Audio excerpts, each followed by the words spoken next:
डिकसळ ग्रामपंचायतीचा कारभार रामभरोसे, विकासाची कामे रखडल्याने ग्रामस्थांत संताप। जनसंवाद समाचार विशेष प्रतिनिधी रशीद शेख, उपसंपादक, डिकसळ।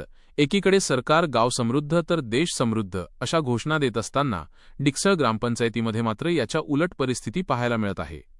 गेल्या कित्येक महिन्यांपासून गावात विकास कामांच्या नावाखाली केवळ कागदी घोडे नाचवले जात असून प्रत्यक्षात जमिनीवर शून्य काम झाल्याचा आरोप ग्रामस्थ करत आहेत। जनसंवाद समाचारने केलेल्या प्रत्यक्ष पाहणीत डिकसळमधील दुर्वस्था चव्हाट्यावर आली आहे। विकासाचा वनवास, प्रमुख समस्या, खड्डेमय रस्ते। गावातील मुख्य रस्त्यांसह अंतर्गत गल्ल्यांमध्ये खड्ड्यांचे साम्राज्य पसरले आहे। रस्ते दुरुस्तीसाठी आलेला निधी नक्की कुठे खर्च झाला असा प्रश्न उपस्थित होत आहे। अस्वच्छतेचे आगार, सांडपाण्याचे नियोजन नसल्याने नाल्या तुंबल्या आहेत। कचऱ्याची विल्हेवाट लावण्यासाठी कोणतीही ठोस यंत्रणा कार्यान्वित नसल्याने आरोग्याचा प्रश्न गंभीर बनला आहे।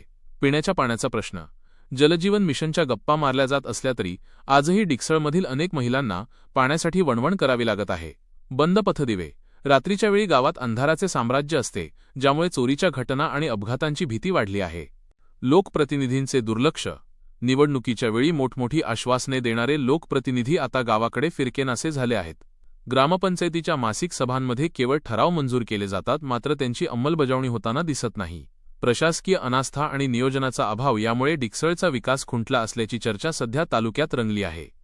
संपादकीय मत, ग्रामपंचायतीला मिळणारा 15वा वित्त आयोग आणि इतर विकास निधीचा विनियोग पारदर्शक पद्धतीने होणे गरजेचे आहे।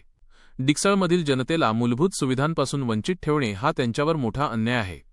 रशीद शेख, उपसंपादक, जनसंवाद।